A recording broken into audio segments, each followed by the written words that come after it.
ایک 15 سال کا لڑکا جس کا نام ایان تھا، وہ سیدھا سادہ اور بھولا تھا۔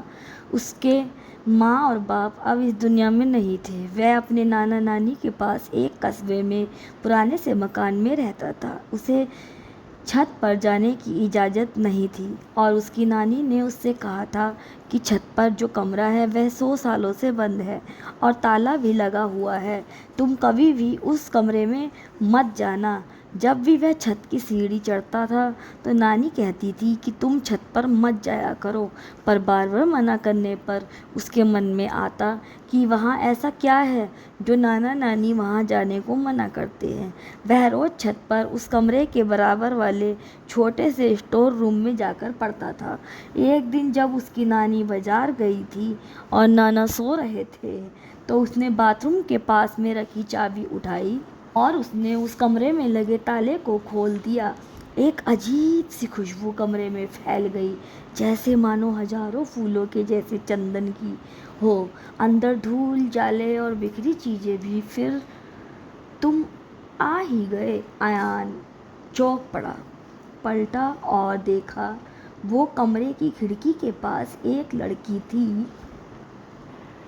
اس کی نیلی آنکھیں، گورا رنگ، لمبے بال اور سفید لباس پہن کر بیٹھی تھی۔ ایان گھبراتے ہوئے بولا، کون ہو تم؟ تم کہاں سے آئی ہو؟ وہ بولی، میں فضا ہوں۔ ایان بولا، لیکن میں تمہیں جانتا بھی نہیں ہوں۔ وہ اٹھی اور کمرے میں ایک کونے میں رکھی کتاب اٹھا کر اسے ایان کو دی۔ ایان بولا، ہاں، یہ تمہاری ہی کتاب ہے جو تم ڈھونڈ رہے تھے۔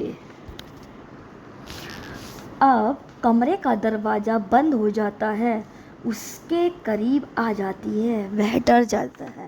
فضا، وہ بولتی ہے، ایان، کیا تم مجھ سے ڈر رہے ہو؟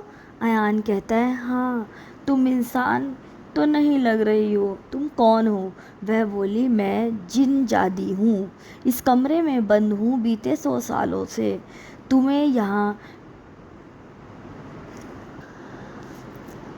یہاں کیوں ہو؟ ایان نے کہا، ایک وعدہ تھا جو میں نے ایک انسان سے کیا تھا، وہ نبھانا ابھی باقی ہے۔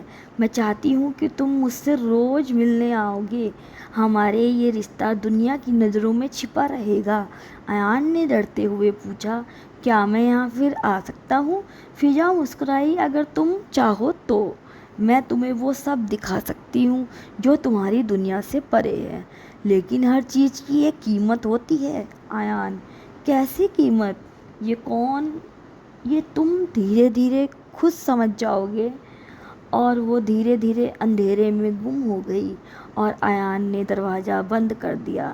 اب ایان اور فضا کی دوستی ہو جاتی ہے۔ اگلے دن ایان اسکول سے آ کر سیدھے چپ چاپ اوپر چلا جاتا ہے اور دھیرے سے دروازہ کھول کر اندر چلا جاتا ہے۔ کمرے میں پھر سے وہی خوشبو آ رہی تھی۔ پیچھے سے فضا کی آواز آئی تھی کہ میں جانتی تھی کہ تم پھر یہاں آؤ گے۔ آج اس کے چہرے پر تھکان تھی، وہ مایوس تھی۔ ایان نے کہا، کیا تم ٹھیک ہو؟ وہ کہتی ہے، مجھے کچھ باتیں تمہیں بتانی ہیں۔ کون سی بات؟ یہ کمرہ ایک دروازہ ہے جو میری دنیا اور تمہاری دنیا کا ہے، پر اس دروازے کو ہر کوئی پار نہیں کر سکتا۔ جس کا دل صاف ہوتا ہے وہی اس دروازے کو پار کر سکتا ہے۔ ایان بولا، کیا میں بھی تمہاری دنیا دیکھ سکتا ہوں؟ ہاں، پر اس کی قیمت ہے۔ کیا قیمت ہے؟ تمہیں اپنا ڈر چھوڑنا ہوگا اور تمہیں مجھ پر بھروسہ کرنا ہوگا۔ آنکھیں بند کرو۔ ایان، بھروسہ؟ اور فضا بولی، ہاتھ آگے کرو۔ پھر ایان کے ہاتھوں کو فضا پکڑ کر کچھ بولنے لگی۔ پھر ایان کو ایسا لگا جیسے اس کے پیر نہیں ہیں، جیسے وہ ہوا میں اڑ رہی ہے۔ اب ایان کو آنکھیں کھولی، دیکھا کہ وہ کمرہ اب چمک رہا ہے اور چھت پر ٹم ٹم ستارے چمک رہے ہیں۔ فضا بولی، یہ میری دنیا ہے، اور اچانک کمرہ گول گول گھومنے لگا اور فضا بولی، ایان، تمہیں واپس جانا ہوگا۔ لیکن کیوں؟ ہمیں کوئی دیکھ رہا ہے۔ ایان نیچے آ جاتا ہے اور اپنے ہاتھوں کو دیکھتا ہے کہ اس کے ہاتھوں کو فضا نے پکڑا تھا، وہاں فضا کے ہاتھوں کی چمک تھی۔ اتنے میں نانی ایان کو کھانے کے لیے بلا لیتی ہے۔ ایان بار بار اس بات کو سوچتا، فضا کون ہے؟ فضا کہاں سے آئی ہے؟ وہ کہاں رہتی ہے؟ پہلے کیا کرتی تھی؟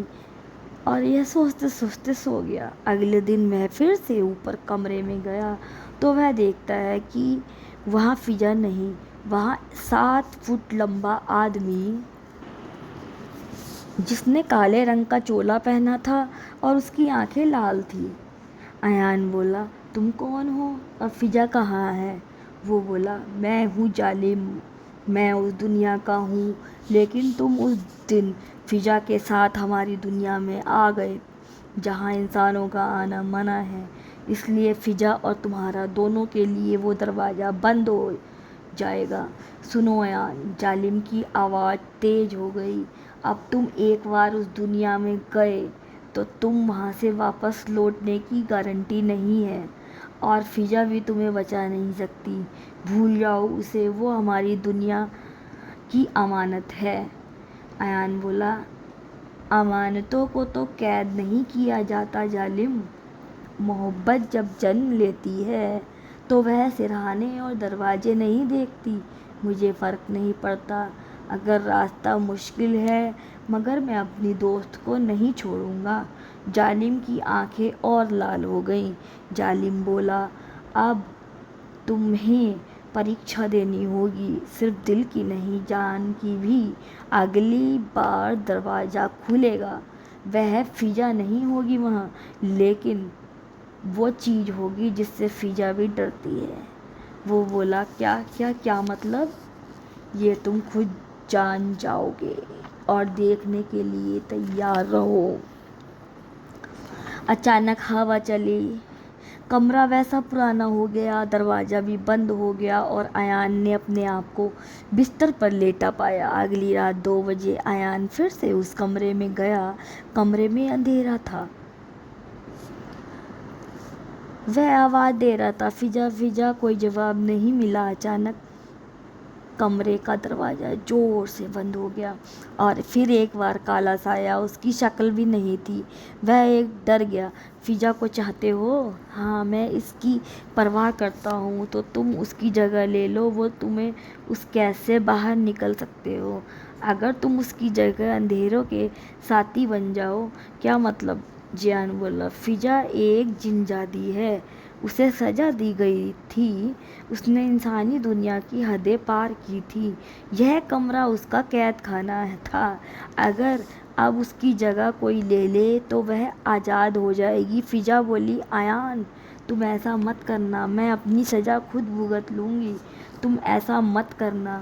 ایان نے فضا کی آنکھوں کی طرف دیکھا اور بولا، اگر محبت میں صرف ساتھ نبھانا ہوتا تو میں منع کر دیتا، سچا ساتھ وہ ہوتا ہے تو دکھ بھی بانٹ لے۔ ایان بولا، اگر تمہیں قید کیا ہے تو یہ قید میرے لیے بھی ہوگی، میں تیار ہوں۔ کمرہ ہلنے لگا اور اس دنیا میں سے آواز آئی، تم نے امتحان پاس کر لیا ایان۔ کمرہ پھر سے چمکنے لگا، سونے جیسا، خوشبو آنے لگی۔ فضا بولی، تم نے مجھے آزادی دے دی ایان، اور تم بھی آزاد ہو۔ اب تم کہاں جاؤ گی؟ ایان بولا، مگر وہ میری دنیا ہے ایان، میں اب تمہارے دل کی دھڑکنوں میں رہوں گی۔ دھیرے دھیرے اس کا جسم دھوئیں میں بدلنے لگا، پھر وہ آہستہ آہستہ غائب ہو گئی، پر وہ خوشبو رہ گئی۔ صبح ہو گئی تھی، وہ اپنے بستر پر تھا اور ہاتھ پر پھر سے فضا کے ہاتھوں کی چمک تھی۔ وہ بولا، یہ سپنا نہیں، حقیقت تھا۔ ہر ڈر کے پیچھے کبھی کبھی روحانی محبت چھپی ہوتی ہے۔